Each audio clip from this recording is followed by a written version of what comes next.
Good morning everyone. Ito, naglinis ako ng transient dito. Pinagtatanggal ko muna yung yung mga doormat. Then, yung mga bed sheets. Yan yung ginagawa ko after ng klase. Naglinis ako ng transient kasi mayroong nag-check-in dyan ng matagal. So, tinagtatanggal ko na yung kailangan tanggalin. Ayan din yung mga cover ng sofa. At naglinis po ako ng pinaglulutuan dyan yung stove kasi sobrang dumi. Yung nag-check-in kasi dyan almost 20 days. Ngayon ko lang ito na-upload.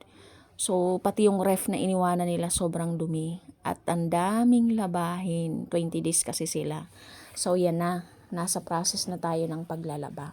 So, pinapakita ko lang to dahil na-amaze ako every time na binabalikan ko na kaya ko palang gawin. Ayan, nakayari na ako magsampay.